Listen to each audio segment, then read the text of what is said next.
What's going on, ladies and gentlemen? Welcome back to another solo Leveling Arise video. All right, guys, we have officially done the testing for Isla. So I want to talk a little bit about her and what we've discovered. But first, before we go any further, I do want to say I beat hard mode very quickly on the pay to win account. It took me literally like, I think 10 minutes without any blessings. So super easy on the pay to win account.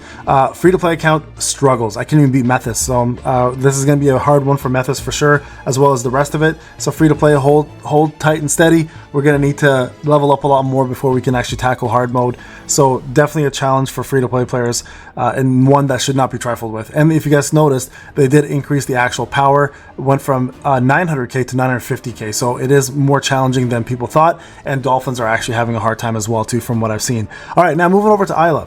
Let's talk a little bit about Isla and what she's all about and what you want to do. So one thing I want to make sure you guys understand right away is your goal is going to be push this weapon to A5 as soon as you possibly can, because that will allow Isla to cast her ultimate skill every 24 seconds versus casting it every 45 seconds. Okay, so make sure the first thing you want to focus on here is getting her weapon to A5. It is crucial for that, like insanely strong.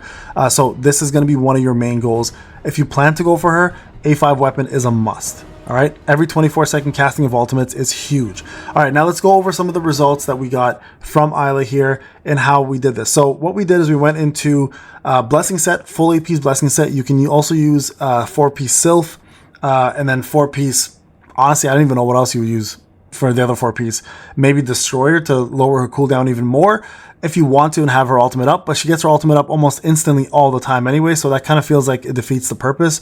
So I'd have to look at what set kind of works better for her. You guys could use obviously the holy set, not the holy set, sorry, the damage dealing set, the angel set there that increases damage increase, so that's a good option as well, I would imagine. So the set I'm referring to right now is going to be this set here. One sec, let me remove this, all of this out of the way. I'm referring to this set right over here, angel and white. Okay, that'll probably be a pretty good set for her as well, because it increases the HP part doesn't really matter, but the increase of the user's healing and total damage power of the total team. So that wouldn't be a bad option for her. Outside of that, realistically, everything scales off of defense, so you can technically put Warmonger if you want stronger buffs, but I think at the end of the day, AP's Blessing is probably where you want to go with this one. So that's the first thing I would do. Now, in terms of how she performed in the testing, so this is what we did. Okay, so we did Libora support versus A0 Isla. So Libora is A10. You guys can see here the damage for Charlotte with Libora as a support was 234k. Harper was 113. Libora herself did some pretty decent damage. She's a hybrid build, right? So with Isla at A0, we did exactly the same almost, just a little higher on Charlotte, just a little lower on Harper. So right away, you know, at A0, this girl is giving really good buffs. All right, now she does one buff at a time. It's an or situation. You either get the damage buff, the shield, or the other buff, whatever it was. So let me go back to see what the buffs were exactly. Sorry guys, one sec. So at least we're talking about the right things. Here are the buffs. So you either get the strength buff, which is damage increase, the shield, or the critical hit and critical rate. Critical hit rate and critical hit damage buff. So you get one of those randomly, okay? And for the most part, whenever she does her core, she does 3 attacks, her core pops up. She can keep up two max usually at a time at A0, okay? So important to note that 2 buffs randomly will be up, whether it's a shield damage increase or a shield and the crit and damage, or the damage plus the crit hit damage and the crit hit rate. So 2 of the 3 are usually up at a time at A0. So still really powerful. Now at A1, this is where things get really good.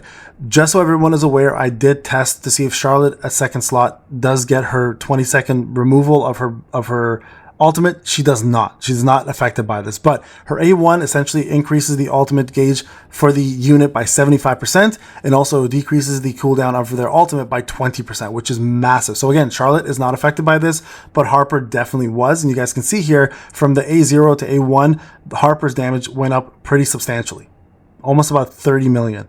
So very big increase there in terms of damage. So definitely, if you are planning to go for her, the ultimate team is definitely the dark team for her, because she does buff dark damage. But A1 is a great place for free to play as a stopping point if you want to start saving for Thomas. Now, if you want to push even further, A3 is even better. Now A3, you guys can see how much everybody went up by, fairly good chunk, right? The reason why this is so good is because now her buffs give all 3 buffs at a time. There's no more if, ors, or buts.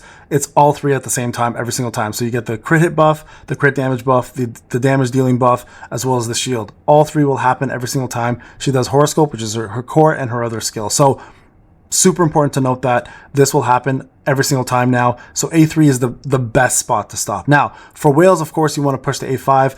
Is there much of a difference in terms of A5 damage versus A3 damage? Honestly, we did about 10 runs. There really wasn't much of a difference. The biggest difference, of course, is the fact that your ultimate damage for dark units increases by 32%. So technically, you should see it happening more often, and maybe guild battles was just the wrong place to do it.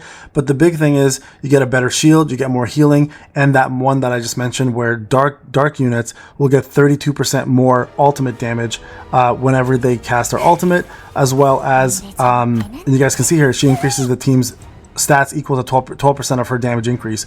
And then this Death Shepherd effect is granted to the entire team. Okay, so this is the Death Shepherd right here. Increases damage by 0.2% for every 1% reduction to the target's HP, stacking up to 16%. Now, here's the crazy thing. I don't know if it's because of the guild boss that we didn't see this work very well. And I'm not sure if the target is the actual enemy target or if it's the person that's being buffed. Not sure how that works, because the problem with her right now, not the problem, it's a good thing, is she keeps everybody alive really well. So that's the main thing. So A5, we didn't see in Guild Boss much of a difference in terms of damage, but we did see survivability just go crazy high. Like nobody ever died. So her survivability is crazy. So what we started to do next is started to compare her to Meilin. So we put Meilin in the team, and you guys can see here, Meilin never went above about 300k for Charlotte. So definitely Isla is better for the dark team. So what we did next is we said, okay, you know what? Let's start. We did a couple tests by Meilin. This was the best score. This was the next test. We said, okay, let's put Isla in the light team and then compare it to Meilin, because Meilin obviously is the best damage dealing buffer, and this is what happened. We got very similar results. A10 Isla with A5 weapon gave Cha 294, 250, and 19 for her. If you look at Meilin over here, she wasn't even on the list. She died too early. She died at 45 seconds, which obviously skewed the results.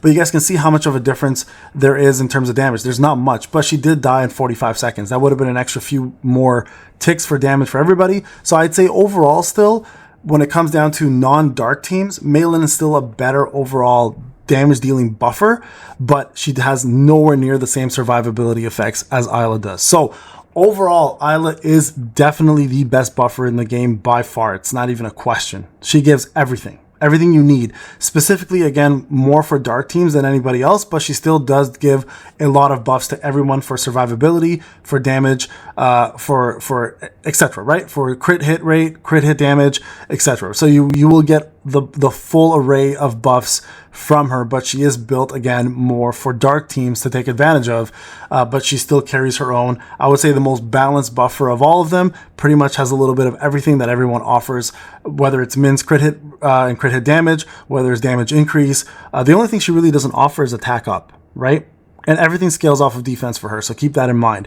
So there you guys have it. That essentially is it. Again, the sets you want to use for her, I would say, is AP's Curse is the best one. If you plan to use Sylph, you can use that Angel set, or if you can use Warmonger to keep her defense up. I don't recommend that personally, but who knows? That might be the better one. One hit kill, I don't think it's necessary, but hey, you know what? With that reduction of cooldown, you might want to use that often as well. So that might work really well too. So one hit kills one you may want to consider. I wouldn't use Destroyer just because you get her ultimate up so fast anyways as it is. So keep that one out. So maybe go one hit kill, Angel set, Sylph set, and then the best one is going to be the AP's Blessing. All right, guys, this is Payne. If you plan to summon for her, A1, A3, good stopping point for free to play. A5, of course, for whales or above. A5 weapon is a mandatory thing. Mandatory. Make sure you get that. Outside of that, Thomas is coming next. So if you plan to save, but she will be a universal buffer and probably a big one for a mainstay for quite some time. And really going to be effective probably for POD and guild battles, especially when Guild Wars comes, when there's guild versus guilds. She's going to be the key survival mechanism plus one of the key buffer mechanisms to keeping you guys doing more damage. All right, guys, this is Payne. Thank you so much for watching. I'll see you guys in the next video. Take care.